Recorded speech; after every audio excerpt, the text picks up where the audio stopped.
Hey, welcome back to the Snowbike channel. Today we're going to be talking about goggles, and this is the new Tempest goggles. They came out this last November, and so they're somewhat of a new product, and I've been real anxious to get my hands on these.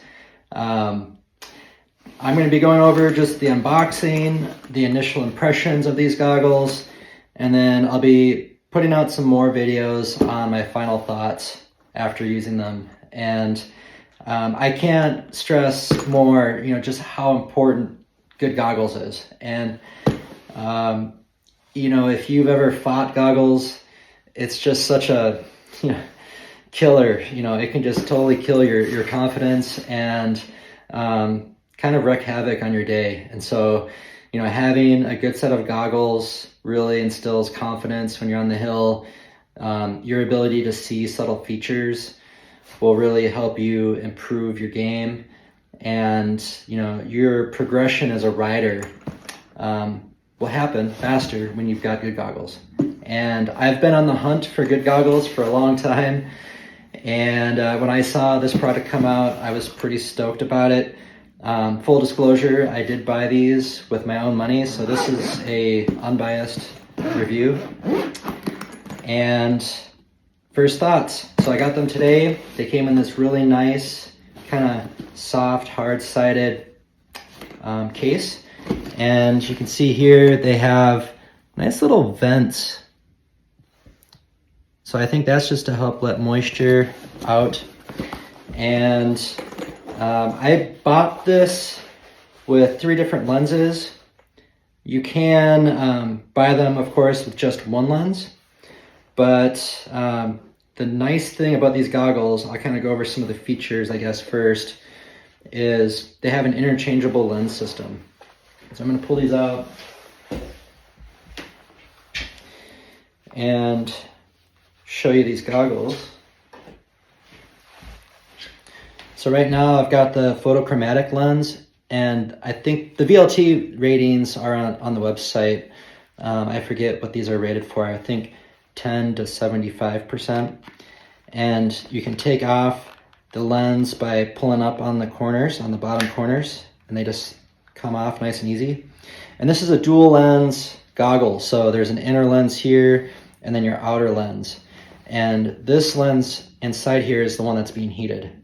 And so these replaceable interchangeable lenses are nice and affordable, and the magnets on this thing is it's like wicked strong. It just comes right together. So I'm going to go over a few things first. Like I said, the features, the magnetic lens, but then also you'll notice these just look like a normal pair of goggles, right? They don't have any external battery packs. And gone are the days of those clunky battery packs on the side of your helmet.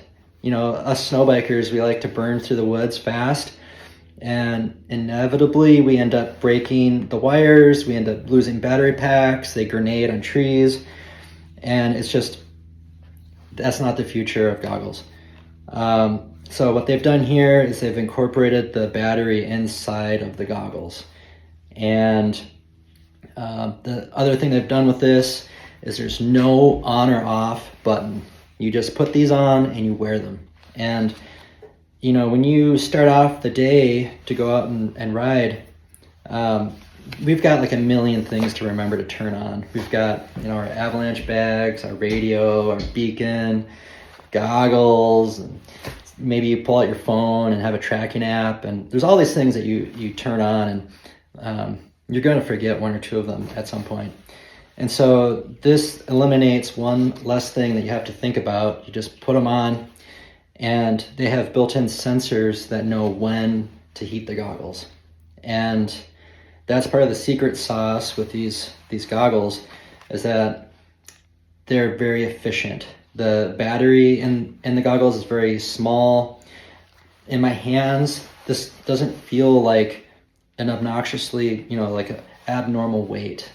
It just feels like a quality pair of goggles in my hands. So people are reporting that they're getting like 3 or 4 days out of a charge. And that's going to be that's going to be dependent on, you know, how often the heating elements are turning on. And they do put a nice little indicator here on the side. So when I press that button, and I haven't charged these, I just got these today. I haven't plugged them in. It looks like they came almost fully charged. And that's just a way for you to quickly look at and see, you know, how much battery you have left. And underneath here, the charging port, they did a nice job with giving you like a really nice flexible rubber cover just to protect that and keep moisture out. So my first impressions of these goggles, of course, is I'm impressed. I think these are going to become the future of goggles. And I'm really glad that they have spent the time to try and refine goggles and make them more streamlined and just make them more intuitive for you to use, you know. A lot of other goggles out there require you to know the different mode settings and to turn on and off the goggles, and sometimes they don't last the full day. You know, these goggles seem to have overcome a lot of those obstacles. These were designed in the US, down in Portland, Oregon. And when I got the box, everything was packaged really nicely.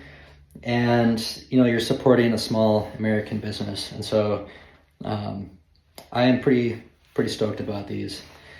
We're going to take the goggles over to the scale. We're going to weigh them. I'm going to show you what they weigh to my old goggles. And then compare them to just a standard pair of non-electric goggles. And I'll go over the fitment. I'll put on my helmet and show you what these look like, you know, fitted with a snow machine helmet. And, you know, lastly, over the course of the next 2 weeks, I'm going to be testing these, and we have some weather coming up here this weekend. It's going to be wet and snowy. It's going to be in the high 20s, low 30s. They're predicting a lot of snow. It's going to be high humidity. And so I'm going to put these to the test, and I want to bring them to the brink where they begin to fog. And, you know, no matter what you do, no matter what pair of goggles you have, you can fog any pair of goggles. And so it takes a little bit of some good habits to help mitigate the fogging. And there's some great videos out there. Adam with Next Level Clinics has a great video, you know, showing how to minimize the fogging in your goggles. And so I'm not going to cover those topics, but I am curious as to, you know, how far I can get away with taking these goggles before they fog. And, you know, if you've ever gotten your bike stuck or spent a quality session pulling another bike out, you start to huff and puff and build up heat. And then you, of course, start blowing a lot more moisture in your mouth, and you run a high risk of fogging your goggles. And so I'm going to try to do all that and just see, you know, if I can make these fog and how well they help dissipate the fog when fogging happens. And so let's try on the helmet first and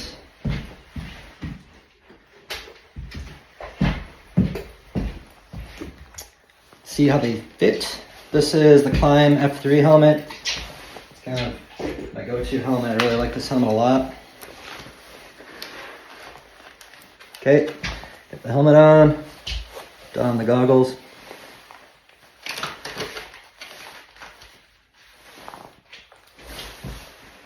Yeah, I'm liking the way, nice tight fit along the upper edge here. Nice nose coverage. I like it.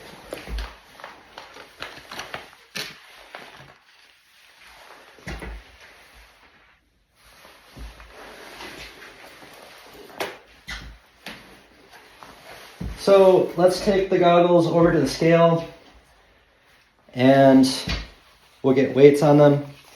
I guess before I do that, I'll give you a close-up look at what is included with the goggles. and I'll take it over to the bench. We'll do that. All right, so I'll go over real quick what's included in the case. Again, this is a pretty quality case. It's hard, but it's soft. And inside of here, you get the charging cable. This is a USB-C type charging cable. And then you've got a couple extra slots for lenses. And they have a variety of different lenses, both mirrored and clear lenses, as well as the photochromatic lens. And the VLT ratings are all on their website. You also get this packet in here that has your user manual and looks like a micro cloth and some stickers. And then of course you get a soft baggie for your goggles. Okay, so now we'll weigh them. And I've got 3 different goggles here. Let's start with just a generic cheap pair of non-electric goggles. Looking at about 116 grams. Okay, now let's try a pair of cheap heated goggles. 282 grams. These were my go-to goggles for a long time, and they work pretty good. 288 grams. But the problem with them is these cords would inevitably get pulled out by branches, and I've even broken this pair, and here you see I got it zip tied back. It's just annoying. The design of these is just not great. And then now let's weigh the Tempest goggles. 251 grams. So kind of right in the middle between, not as light as a generic pair of goggles, but lighter than my last pair of goggles with the battery bricks. And so again, I think Tempest has done a great job of, building in, a better design here that's going to be less resistant to failures like my old goggles. So follow along. I'll be posting up videos on my snow vlog and discussing these goggles more in depth out in the field. And then I'll also do one more video later on, just giving you my final thoughts. I want to get, a couple weekends riding with this to give you a full idea as to what these goggles are and give you my final impression. Hey, so thanks again for following the channel. Think about giving it a like or a subscribe. It really helps my channel grow and helps promote me to try and do more with it. And with that, feel free to leave comments as to other things that you'd like to see the channel do. I'm open to ideas and suggestions, and I'm hoping that the content that I'm putting out is helping you as a rider grow. A lot of my videos are kind of aimed at newcomers to the sport of snow biking and giving them guidance to help build their snow bikes, and also offer up product and gear reviews. And so give it a follow, join me, and I sure appreciate your support. And with that, happy brapping. Take care, guys.